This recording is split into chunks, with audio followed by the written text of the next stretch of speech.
¿Me pueden decir si ven mi pantalla, compañeros, por favor? Sí, te ve. Ok, gracias. Entonces, comenzamos. Bueno, mi nombre es Lefi Paola Lara Salcedo y yo les voy a exponer lo que es la lesión del ligamento cruzado anterior. Primero que nada, tenemos que tomar en cuenta que un ligamento va a ser un cordón fibroso que va a unir a dos huesos en relación. En este caso, el ligamento cruzado anterior va a unir al fémur con la tibia, al igual que el ligamento cruzado posterior. Bueno, en cuanto a su anatomía y sus funciones, el ligamento cruzado anterior va a ser un ligamento intraarticular y extrasinovial. Va a estar formado por numerosas fibras de colágeno y van a estar rodeadas de tejido conjuntivo laxo y de tejido sinovial, y estas van a absorber la tensión durante el arco de movilidad de la rodilla. Bueno, en la imagen se puede observar, pero este se va a insertar en la parte proximal, en la porción más posterior de la cara interna del cóndilo femoral externo, en la fosa intercondiliar, y se va a disponer en dirección distal, anterior e interna, abriéndose en abanico a su ascensión distal, que va a ser en la espina tibial anteromedial. En cuanto a su vascularización, va a ser escasa y va a depender fundamentalmente de la arteria geniculada media. En cuanto a su inervación, va a depender de las ramificaciones del nervio tibial y va a tener una escasa capacidad de cicatrización tras su lesión o tras su reparación quirúrgica. Es por eso que es obligado realizar técnicas de reconstrucción en lugar de técnicas de reparación. Y bueno, su longitud va a ser entre los 31 y los 38 milímetros y su anchura va a ser entre los 11 milímetros. Aquí en la imagen podemos observar al ligamento cruzado anterior, atrás se puede observar al ligamento cruzado posterior, y en este corte también se puede observar al cruzado anterior y al cruzado posterior. Bueno, en cuanto a sus funciones, la primera obligación del ligamento cruzado anterior va a ser impedir el desplazamiento anterior de la tibia con relación al fémur durante la flexión. Es decir, se va a impedir el desplazamiento del cóndilo hacia adelante, mientras que durante la extensión el ligamento cruzado posterior se va a encargar del desplazamiento del cóndilo hacia atrás. Esto va a impedir que haya una rotación axial interna, así como una rotación axial externa, y en menor medida va a controlar la laxitud en varo, en valgo y también la rotación. En la imagen podemos observar el fémur y la tibia. Los ligamentos lo que hacen es unirlos mediante la articulación y hacen que tengan como una tipo de sincronicidad.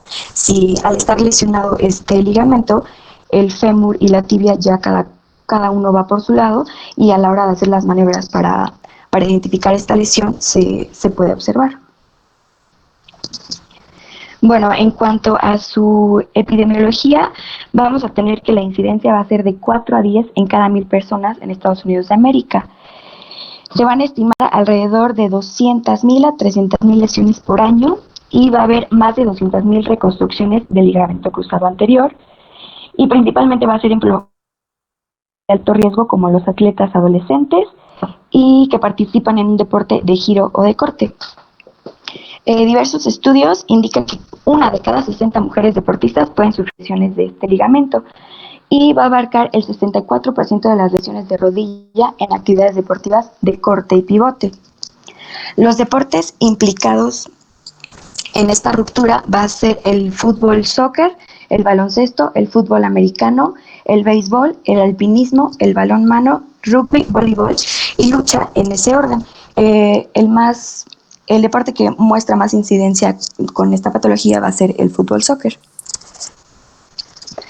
Ok, en cuanto a los factores de riesgo, la relación entre el volumen y el área transversal del ligamento, así como el índice de masa corporal, la estatura, la edad y el género, van a ser uno de los principales factores de riesgo en este tipo de lesiones. En mujeres, por ejemplo, este ligamento es inferior en fuerza y es también inferior en longitud, y pues esto va a hacer que el ligamento sea más estrecho y puede ser un factor de riesgo para presentar una lesión en este ligamento, incluso sin contacto. La principal forma de lesionar este ligamento va a ser mediante un traumatismo, pero pues también puede ser sin traumatismo. Bueno, también un factor de riesgo va a ser el tipo de que el atleta. Y bueno, como ya se los mencioné, se concluyó que el fútbol soccer es el que tenía mayor número de lesiones de este ligamento. Y bueno, otros tipos de factores de riesgo también pueden ser los defectos anatómicos, tales como la circunferencia del ligamento y la laxitud de la articulación. En cuanto al mecanismo de lesión, vamos a tener 3 diferentes tipos de mecanismo. El principal y el más común va a ser en valgo y en la rotación medial. Así se observa en la imagen. Y este traumatismo se va a ver más en el fútbol soccer, es cuando otro compañero del equipo, bueno, no del equipo contrario o lo que sea, puede patea a la persona en esta área de la rodilla y genera un valgo y una rotación medial. El segundo mecanismo va a ser en varo y una rotación lateral, va a ser lo contrario, va a ser de forma interna. Y el tercer mecanismo ya va a ser mediante hiperextensión, como se ve en la imagen. Ok, en cuanto a la presentación clínica, los síntomas más frecuentes que va a haber tras una lesión es el dolor, la tumefacción y la sensación de fallo o inestabilidad de la rodilla. Esto va a ser fundamentalmente en actividades como torsión, recorte y desaceleración. En la bibliografía mencionaba que muchas personas llegan a referir chasquido al momento del golpe. Y bueno, estos síntomas van a ser al inicio de la lesión. Y también, solamente se va a presentar la sensación del fallo y de la inestabilidad cuando se da un diagnóstico erróneo y no se trata esta lesión. Ok, en cuanto a la presentación clínica va a haber dos tipos de rupturas. Va a haber una ruptura parcial y una ruptura completa. La ruptura parcial va a ser de bajo grado o de alto grado. En la de bajo grado, el paciente va a referir una rodilla estable y las fibras del ligamento van a tener un daño menor al 25% y el ligamento cruzado anterior va a conservar su forma. En esta imagen podemos observar cómo hay una lesión, se nota hipointensa, ahí está la flechita, y esa va a estar de bajo grado. Y en cuanto a las de alto grado, el paciente va a referir una rodilla inestable. Estas fibras del ligamento ya van a tener un daño mayor al 25%, y si el daño se encuentra entre el 50 y el 75% por la banda, la ruptura normalmente progresa a ser una ruptura completa. Y esta es la imagen. Aquí ya se ve hiperintensa la imagen, la parte en donde está la ruptura. Y ya esta es ruptura completa.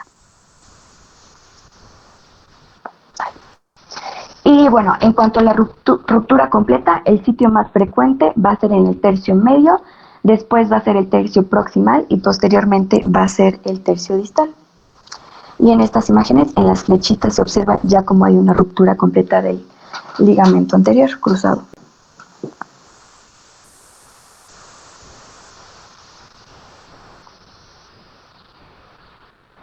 Ok, en cuanto a las presentaciones, en cuanto a la regla de los tercios, se menciona que un tercio de los pacientes, es decir, el 36% de ellos, pueden realizar actividad deportiva a nivel recreativo con síntomas mínimos u ocasionales.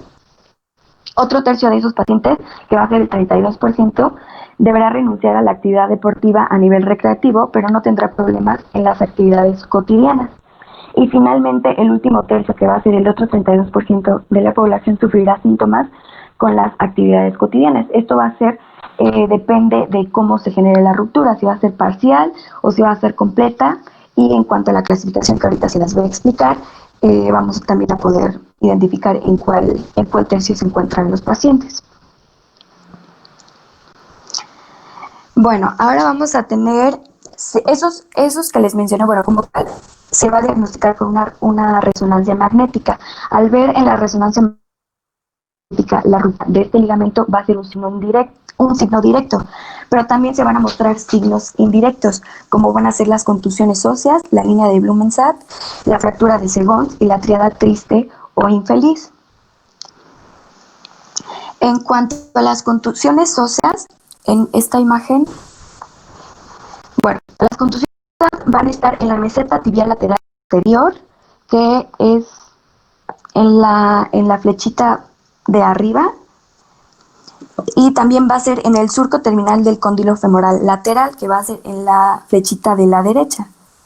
Y bueno, en esta imagen también el paciente ya tenía una lesión en el menisco. Al nosotros ver este tipo de contusiones óseas, tenemos que rectificar que el ligamento cruzado anterior esté bien, porque el 90% de estas contusiones refieren una lesión en el ligamento cruzado anterior, aunque la bibliografía mencionaba que había veces que había estas contusiones y no había lesión en el ligamento, y esto era principalmente en pacientes jóvenes, porque la estabilidad y la laxitud del ligamento pues era más fuerte y no llegaba a lesionarse este ligamento.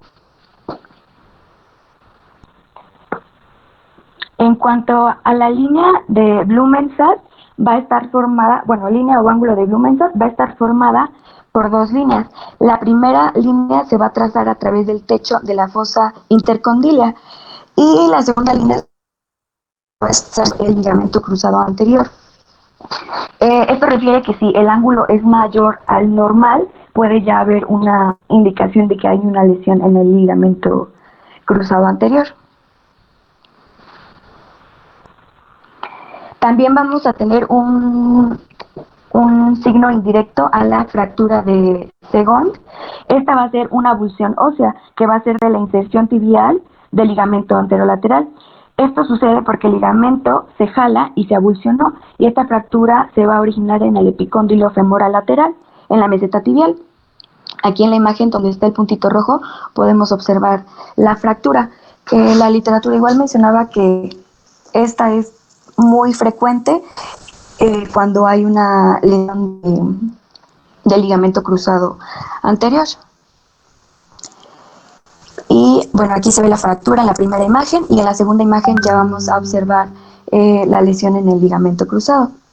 Entonces nosotros, al ver una fractura en esta parte, pues sí tenemos que corroborar la estabilidad del ligamento cruzado. Y por último tenemos a la tríada infeliz de O'Donoghue o a la tríada triste, y bueno, esta va a ser una tríada donde va a estar una ruptura total del ligamento cruzado anterior, que es lo que les vengo explicando.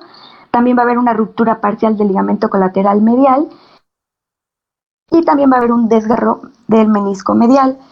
Si tenemos las dos últimas, tenemos que buscar una ruptura total del ligamento cruzado anterior, porque pues esto indica que puede ser la tríada y podemos tener una ruptura en este ligamento, una lesión en este ligamento. Y bueno, en cuanto a la clasificación de Sherman, vamos a tener 5 tipos. La primera va a ser la tipo 1, la segunda va a ser la tipo 1A, la tercera va a ser la tipo 2, la primera de abajo va a ser la tipo 3, la segunda de abajo va a ser la tipo 4 y la tercera de abajo va a ser la tipo 5. En las lesiones de tipo 1 va a corresponder a las abulsiones localizadas dentro del 10% de la parte proximal femoral. La prevalencia de estas lesiones en resonancia magnética va a ser aproximadamente de 16%, y va a ser más frecuente en pacientes mayores de 35 años. En las de tipo 1A, que va a ser en la imagen que tenemos en pantalla, van a ser las lesiones que comprometen únicamente una banda de ligamento. Como les enseñaba una imagen anterior, en esta imagen, no sé si están viendo la imagen. Sí. Ok, gracias. Gracias. Bueno, en esta imagen ya vamos una lesión de tipo 1A, ahí se ve hipointensa y solamente es una lesión en una banda de ligamento.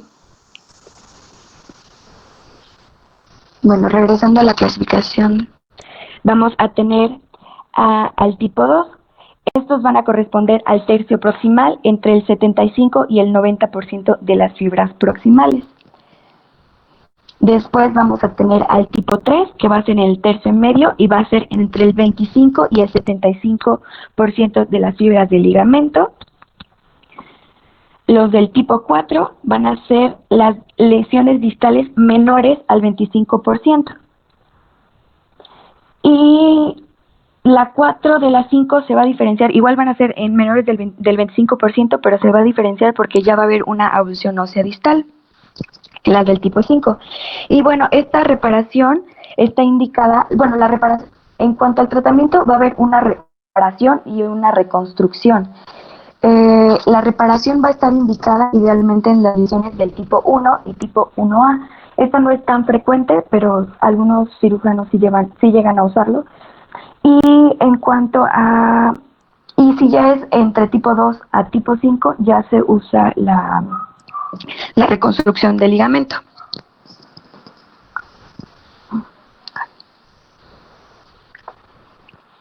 Ok, en cuanto al diagnóstico, vamos a tener primero que lo vamos a identificar por una historia clínica. El paciente va a referir que tuvo un traumatismo, una caída. Después va a ser mediante la exploración física y se van a hacer diferentes pruebas, como la prueba del Lachman, la prueba del desplazamiento del pivote y la prueba del cajón anterior. Ahí se invirtieron mis flechitas. Y por último, vamos a tener el diagnóstico por imagenología. Las radiografías simples no son solamente son para descartar una fractura, porque obviamente aquí no se pueden observar los tejidos blandos. No se recomienda la ultrasonografía cuando existe la sospecha de la lesión en este ligamento, pero durante la fase aguda. Y bueno, en cuanto a la resonancia magnética nuclear, esta va a mostrar una sensibilidad del 85% y una especificidad alrededor del 90 al 95% para identificar las lesiones del ligamento cruzado anterior. Y bueno, este va a ser el estudio de elección, además de que va a mostrar lesiones meniscales y o ligamentarias asociadas a los ligamentos colaterales, así como al ligamento cruzado posterior o esquina posteromedial y posterolateral.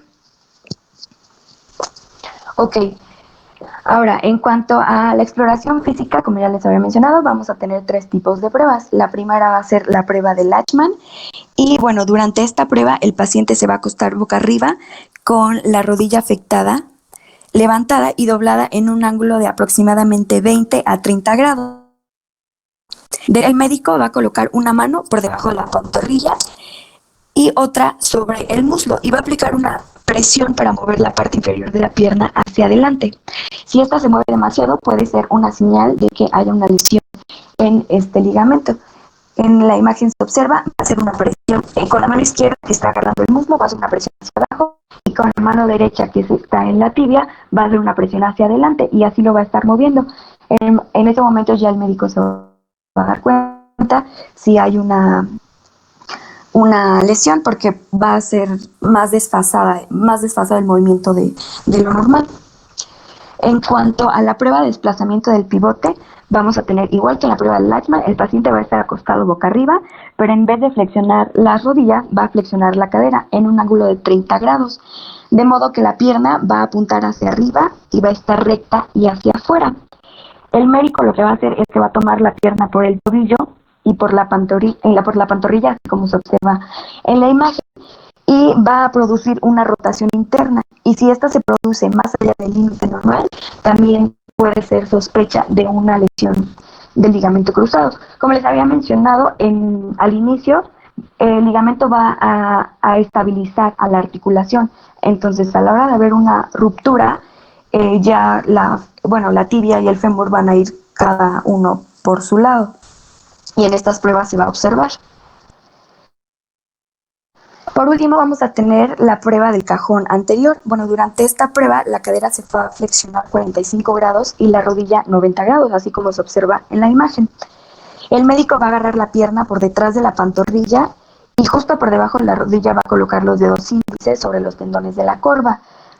Y los pulgares los va a poner justo al lado de la rótula y va a hacer lo mismo, un movimiento hacia atrás y hacia adelante, y aquí va a notar si hay algún desplazamiento en en la articulación. Y bueno, como ya les había dicho, el estudio de resonancia magnética va a ser el que más se va a usar. En la primera imagen tenemos el ligamento cruzado anterior intacto y se va a observar hipointenso. Y ya en la segunda imagen vamos a tener el ligamento cruzado anterior con una lesión y ya aquí se va a observar una hiperintensidad en la zona del ligamento, que es donde están las flechitas.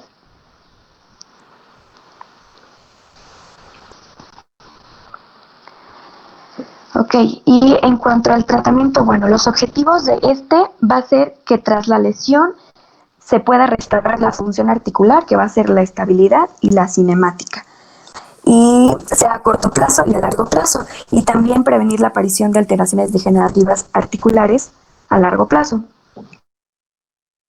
El tratamiento más adecuado va a depender, bueno, se va a elegir entre conservador y quirúrgico, y este va a depender de la edad del paciente, del grado de inestabilidad, que eso lo vemos con la ruptura parcial o la ruptura completa, y la asociación a otras lesiones que van a ser las ligamentosas, meniscales y condrales. El nivel de la actividad del paciente, que va a ser lo más importante, y sus expectativas funcionales, tanto laborales y deportivas.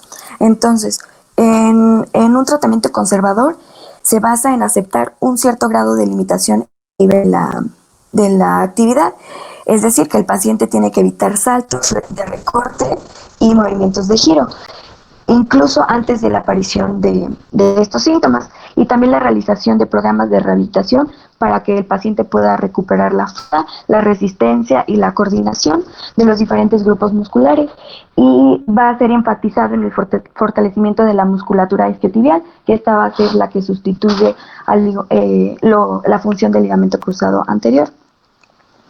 Entonces, el conservador va a ser en pacientes de edad avanzada que tengan una actividad baja y siempre y cuando la ruptura sea parcial y estable y que sea con menos del 25% del daño. Y en cuanto al tratamiento quirúrgico, se va a recomendar en pacientes jóvenes que desean obviamente reanudar su estilo de vida activa y también sus actividades deportivas. Va a haber dos maneras de llevar a este proceso quirúrgico, y va a ser la reconstrucción del ligamento con otro tipo de injertos, que va a ser la más utilizada actualmente, y también va a ser la reparación quirúrgica del ligamento, que es mucho más complicada, y la literatura mencionaba que a largo plazo los pacientes tienen recidivas, por eso no es muy recomendada. Entonces, el tratamiento quirúrgico va a ser para pacientes activos, jóvenes, y que la ruptura parcial sea inestable y con un daño mayor al 25%. Bueno, en la actualidad se tiende a realizar pruebas intraarticulares que van a ser con diferentes tipos de injerto y con diferentes sistemas de fijación. Esto va a ser reproduciendo los puntos de referencia anatómicos y sobre todo que sean igual al recorrido intraarticular que tenía el ligamento cruzado anterior. Les voy a mostrar un video para que más o menos vean cómo es esta cirugía. Va a ser una artroplastía.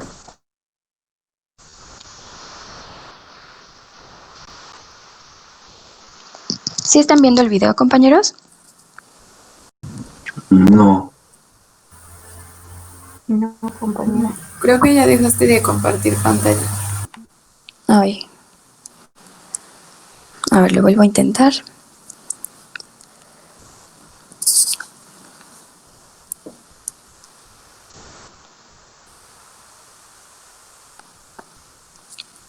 ¿Ahí ya lo ven? No, se deja de compartir la pantalla. Ojule. Bueno, si no, este video se los mando por la plataforma para que lo puedan ver. Está muy didáctico y explica muy bien cómo sería la artroplastía. Y seguimos entonces con la presentación. ¿Sí siguen viendo mi presentación? No, ya no. No. Uy.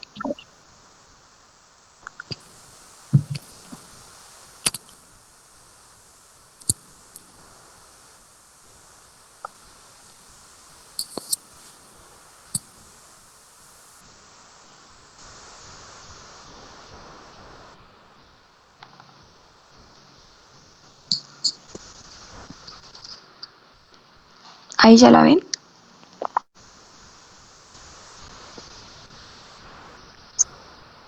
Ajá. Se abre. Ay, Ya se ve. ¿ya? Ok. Ya no. Así. Ok, entonces seguimos. Muchas gracias. Bueno, va a haber diferentes tipos de injertos y para que sea un injerto sea considerado idóneo para realizar una ligamentoplastia debe cumplir las siguientes características, que va a ser que permita una fijación rígida y resistente, que sea resistente a las cargas cíclicas y que no sufra movimientos dentro del túnel, al igual que se integre rápidamente. Y bueno, el injerto con el tendón rotuliano es la plastía más utilizada para este tipo de reconstrucciones y este va a proporcionar una resistencia del 168% mayor que la de un ligamento cruzado anterior, pero la literatura mencionaba que se pueden producir síntomas como el dolor anterior de rodilla en la zona donante. Otro injerto van a ser los tendones de la pata de ganso, que van a igual a constituir una buena alternativa, y este va siendo una plastía que actualmente se va empleando cada vez más. Y otra posibilidad de injerto va a ser la del tendón cuádriceps, que debido a que presenta una buena resistencia y con unas dimensiones que permiten incluso generar plastías con doble fascículo. Aquí tenemos dos imágenes en donde se va a ver en la imagen de arriba el injerto del tendón rotuliano y en la imagen de abajo ya se va a ver un injerto del tendón del cuádriceps. Y bueno, vamos a tener diferentes tipos de ligamentoplastías. Va a ser la técnica por doble incisión, la técnica del monotúnel, la técnica del doble fascículo y la técnica monofascicular anatómica. Y en cuanto a la fijación de la plastía, se estudió la fuerza que experimenta el ligamento cruzado anterior durante las actividades de la vida diaria y se midió esa fuerza, por lo que cualquiera del sistema de fijación para estas ligamentoplastías que utilicemos debe ser superior a esta cifra para que obviamente no haya recidivas en esta lesión. Y van a ser por fijación femoral, por tornillos interferenciales, por fijación transversal, por fijación cortical y por fijación tibial. Y bueno, mencionaba que después de la cirugía, 7 días después, el paciente ya podía caminar con muletas, bueno, con un apoyo. Un mes después ya podía hacer su vida cotidiana normal y hasta 3 meses después podía empezar a hacer ejercicio, pero de bajo impacto, como es la natación, caminar, entre otras actividades.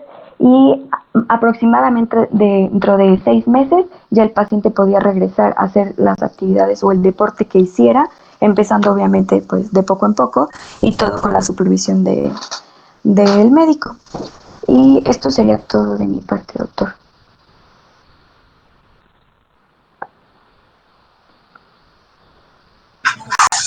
Muy bien. Solamente comentar en relación a el tratamiento, cuando hablabas de tratamiento conservador y tratamiento quirúrgico, yo creo que el tratamiento conservador debe de indicarse solamente en 2 casos. Uno, cuando son pacientes que llevan una lesión crónica y que ya tienen artrosis de la rodilla.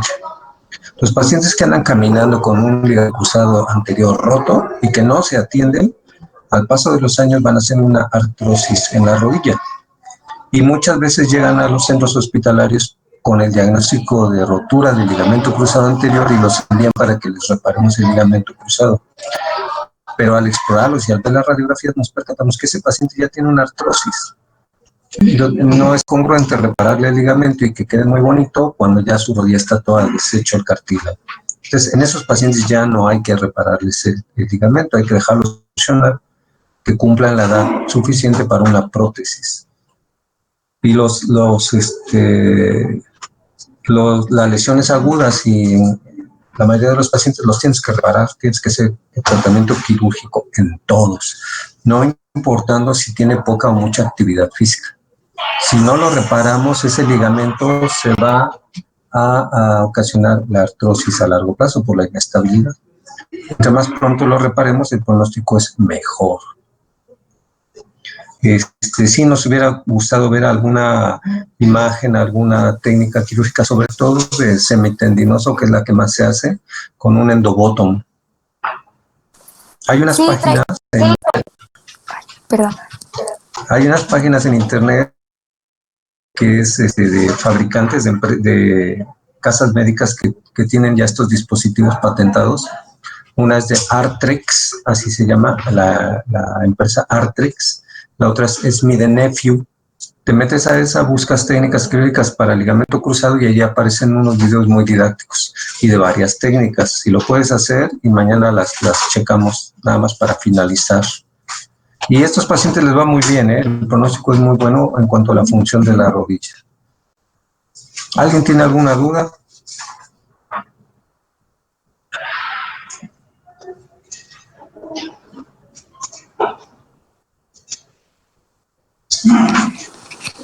Bueno, ok. Pues mañana nada más das eso rapidito y continuamos con el siguiente tema. Sí, doctor, claro. Nos vemos. Hasta luego. Hasta mañana. Todo, gracias.